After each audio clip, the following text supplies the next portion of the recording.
বর্তমানে কর্মব্যস্ততার কারণে সবাই কিন্তু ফ্রোজেন ফুডের পরে নির্ভর হয়ে পড়েছেন। তো আসসালামু আলাইকুম, কেমন আছেন সবাই? আশা করছি ভালো আছেন। আজকে কিন্তু আমি এই চিকেন নাগেটসটা তৈরি করে দেখাবো খুবই সহজভাবে, আর কীভাবে ফ্রোজেন করতে হয় সেটা সহ আজকে A to Z আজকে এই রেসিপিটা আমি আপনাদের করে দেখাবো। রেসিপিটি কিন্তু অনেক সহজ, আর এভাবে করে আপনি সারা রোজার মাস সংরক্ষণ করে খেতে পারবেন। সেভাবেই কিন্তু আজকে আমি এই চিকেন নাগেটসটা তৈরি করে দেখাবো। তো প্রথমে আমি এখানে দেখুন পাউরুটি নিয়ে নিয়েছি। আমি এখানে 2 পিস পাউরুটি নিয়ে নিয়েছি। পাউরুটির সাইজগুলো বেশ বড়। তো আমি এখানে পাউরুটির সাইডটা কেটে ফেলে দেব। কেটে ফেলে দিয়ে তারপরে এখানে একটু টুকরো টুকরো করে নিব। পাউরুটির সাইজটা যদি ছোট বড় হয় সেক্ষেত্রে একটু বাড়িয়ে নিতে পারেন। তো আমি সাইডটা ফেলে দেওয়ার পরে আমার কাছে মনে হচ্ছে একটু কম হয়ে যাবে, এজন্য আমি আর এক পিস পাউরুটি নিয়ে নিয়েছি। তো দেখুন পাউরুটিটাকে আমি এভাবে ব্লেন্ড করে গুঁড়ো করে নিয়েছি। ফ্রেশ যে অংশটা সেটা এভাবে গুঁড়ো করে নিতে হবে। আর এখন আমি এখানে দেখুন 500 গ্রামের মতো চিকেন নিয়ে নিয়েছি। চিকেনের বুকের মাংসটা নিয়ে নিয়েছি, আর এটাকে খুব সুন্দর করে পানি ঝরিয়ে ধুয়ে পানি ঝরিয়ে অনেক সময় রেখে দিয়েছিলাম। আপনারা চাইলে এটা টিস্যু দিয়েও মুছে নিতে পারেন। এখন আমি চিকেনের ভিতরে 1 টেবিল চামচ আদা রসুন বাটা দিয়ে দিলাম। দিয়ে এটাকে ব্লেন্ড করে নিয়েছি। আদা রসুন বাটাটা যদি আমি মাংসের সঙ্গে দিয়ে ব্লেন্ডটা করি, দেখবেন খাওয়ার সময় মাংস থেকে খুব সুন্দর একটা ফ্লেভার আসবে। আর এখানে 1 টেবিল চামচ দিয়ে দিলাম সয়া সস। আর দিয়ে দিচ্ছি এখানে 1 চা চামচ দিয়ে দিলাম সাদা গোলমরিচের গুঁড়া। দিয়ে দিলাম 1 চা চামচ পাপরিকা পাউডার। দিয়ে এখন স্বাদমতো একটু লবণ দিব। লবণটা একটু কমিয়ে বাড়িয়ে দিতে হবে, কারণ বুঝে শুনে দিতে হবে, যেহেতু এখানে আমি সয়া সস দিয়েছি। সয়া সসের ভিতর কিন্তু যথেষ্ট লবণ থাকে। তো এখন এই মাংসটাকে খুব ভালো করে কিন্তু এভাবে মিশিয়ে নিতে হবে। এটাই কিন্তু একদম চিকেন নাগেটসের জন্য তৈরি হয়ে যাবে, আর কিছুই মশলা এখানে দিতে হবে না। তো মাংসটাকে আমি এখন খুব ভালো করে এরকম হাত দিয়ে মেখে নিতে হবে। তো ভালো করে মশলাটার সঙ্গে, মানে যে মশলা তো এখানে না, যে ইনগ্রিডিয়েন্টসগুলো দিয়েছি সব কিছু একসঙ্গে খুব ভালো করে মাংসটার সঙ্গে এভাবে মিশিয়ে নিতে হবে। না হলে যখন ভালো করে মিশবে না তখন কিন্তু এটা খাওয়ার সময় পুরোপুরি টেস্টটা পাওয়া যাবে না। এবারে আমি মাংসটাকে ভালো করে মেখে নিয়ে যে ব্রেড ক্রাম্বসগুলো করে রেখেছিলাম সেই ব্রেড ক্রাম্বসগুলো দিয়ে আমি খুব ভালো করে এখন মেখে নিব। এটা দিলে হবে কি, বাইন্ডিংটা ভালো হবে। এটা যখন আমি এখানে সেট করব একটু আঠালো আঠালো ভাবটা হবে, আর আপনি যখন পিস পিস করে কাটবেন তখন কিন্তু নাগেটসগুলো কাটতে খুব সুবিধা হবে। তো আমি এখানে একটি চপিং বোর্ডের পরে দেখুন একটু তেল ব্রাশ করে নিয়েছি। ব্রাশ করে নিয়ে এখন যে মাংসটাকে আমি এখানে মেখে নিয়েছি সেটা সম্পূর্ণ এভাবে হাত দিয়ে দিয়ে চেপে চেপে চেপে চেপে সুন্দর করে একটা শেপ দিয়ে নিব। আপনারা চাইলে আপনাদের পছন্দ মতন কেটে নিতে পারেন। আপনারা চাইলে এটা পছন্দ মতো যেভাবে ইচ্ছা সেভাবে কেটে নিতে পারেন, কুকি কাটার দিয়ে। তারপরে দেখা যাচ্ছে রাউন্ড শেপে, মানে গোল গোল করে চপের মতো।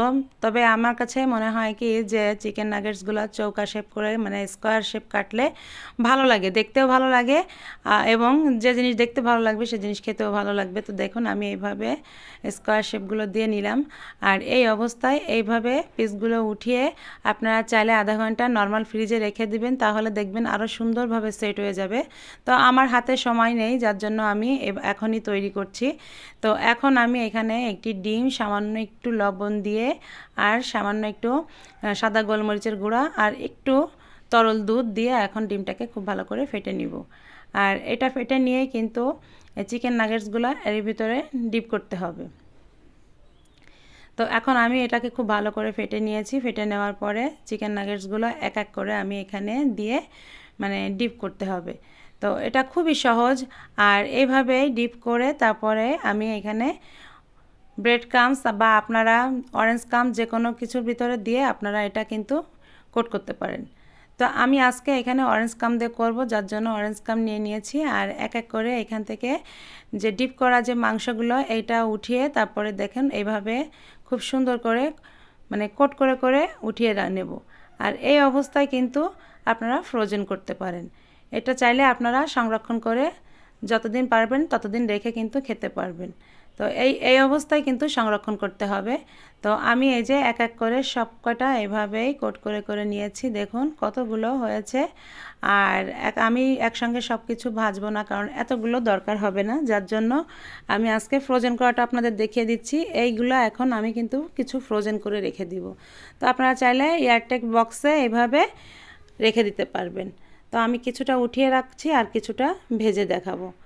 দেখছেন তো কত সুন্দর নাগেটসগুলো তৈরি হয়েছে, তা না? তো এইভাবেই কিন্তু নাগেটসগুলো তৈরি করতে পারবেন আপনারা বাসায় খুব সহজে। আপনারা যে ব্রেডগুলোর সাইডটা আমি ফেলে দিয়েছি, ব্রেডটা কেটে সেই সাইডগুলো দিয়েও কিন্তু আপনারা একটা ব্লেন্ড করে এই ব্রেড ক্রাম্বস দিয়েও কিন্তু এই নাগেটসগুলো ভাজতে পারেন। তো এটা আমি এখন এভাবে ডিপ ফ্রিজে রেখে দিব। যদি দীর্ঘদিন রেখে খেতে চান তাহলে ডিপ ফ্রিজে রেখে দিতে হবে, আর যদি 2-3 দিনের মতো রাখতে চান তাহলে কিন্তু নর্মাল ফ্রিজে রেখে খেতে পারবেন। তো এখন আমি এটা তেলে ভেজে নিব। তো তেলটা কিন্তু খুব গরম করে নেওয়া যাবে না, তেলটা মাঝারি আছে, চুলার আঁচটা মাঝারি আছে, মাঝারি তাপে এটা ভেজে নিতে হবে। প্রথমে যখন দিব তখন কিন্তু চুলার আঁচটা মানে মিডিয়ামের থেকে একটু লোতে রেখে দিতে হবে, কারণ এটা যদি খুব গরম তেলে ভাজতে যান তাহলে কিন্তু খুব দ্রুত এটার উপরে কালার চলে আসবে আর ভেতরটা কিন্তু কাঁচা থাকবে। এজন্য আস্তে আস্তে এটা কিন্তু ভেজে নিতে হবে, একটু সময় নিয়ে 5-6 মিনিট সময় নিয়ে কিন্তু এটা ভেজে নিতে হবে। তো দেখুন কতটা সুন্দরভাবে এটা ফুলে উঠেছে। তো যতটুকু আমি মোটা সাইজ করে কেটেছি সেটাই ঠিক ছিল, আর তারপরে ভাজার পরে দেখুন এটা ফুলে কতটা ডাবল হয়ে গিয়েছে। তো এভাবে আমি আস্তে আস্তে সব কিছু উল্টাপাল্টে এভাবে ভেজে নিতে হবে। তো আগে যেগুলোকে দিয়েছি সেগুলো কিন্তু দেখুন মানে এটা যে ফ্রাই হয়ে গিয়েছে এটা বোঝা যাচ্ছে। তো আমি খুব সুন্দর করে এটা আস্তে আস্তে আলতোভাবে একটু ভেজে নিচ্ছি। তো যেগুলো আমি প্রথমে দিয়েছিলাম সেগুলো ভাজা হয়ে গিয়েছে, সেগুলোকে আমি তুলে নিচ্ছি। বাকিগুলো একইভাবে এভাবে ভেজে নিব। তো কালারটা দেখুন কত সুন্দর আসছে, তাই না? আর কালারটা কিন্তু আসলে এরকম যদি আপনি অরেঞ্জ কাম দিয়ে ভাজেন তাহলে এত সুন্দর নাগেটসের কালারগুলো আসবে, দেখতে যতটা সুন্দর লাগবে আকর্ষণীয়, বাচ্চাদের মনটা এমনিতেই কেড়ে নেবে, বাচ্চাদের খেতেও ভালো লাগবে। আর এত হেলদি একটা খাবার আপনি ইফতার আইটেমে রাখতে পারেন, এটা কিন্তু যাকে দিবেন তারই ভালো লাগবে খেতে। তো নাগেটসগুলো আমার ভাজা হয়ে গিয়েছে, দেখুন আমি কিন্তু তুলে ফেলছি আর তেলটা এভাবে ঝরিয়ে আমি উঠিয়ে নিলাম। আর এখন আমি নাগেটসগুলোকে দেখাবো এটা কতটা সুন্দর হয়েছে, সেটাই আপনারা দেখবেন। তো দেখুন কতটা ক্রিস্পি হয়েছে, তো সেটা দেখলে বুঝতেই পারছেন, এটা বলার কিছুই নাই। তো নাগেটসগুলো অনেক সুন্দর হয়েছে, খেতে কিন্তু দারুণ মজা। এই রমজানে আপনিও চাইলে আপনার ইফতারটা সুন্দর করতে পারেন এত সুন্দর চিকেন নাগেটস দিয়ে। রেসিপিটি ভালো লাগলে অবশ্যই একটি লাইক, কমেন্ট, শেয়ার এবং চ্যানেলটিকে সাবস্ক্রাইব করে পাশে থাকবেন। সবাই ভালো থাকবেন, সুস্থ থাকবেন। আল্লাহ হাফেজ।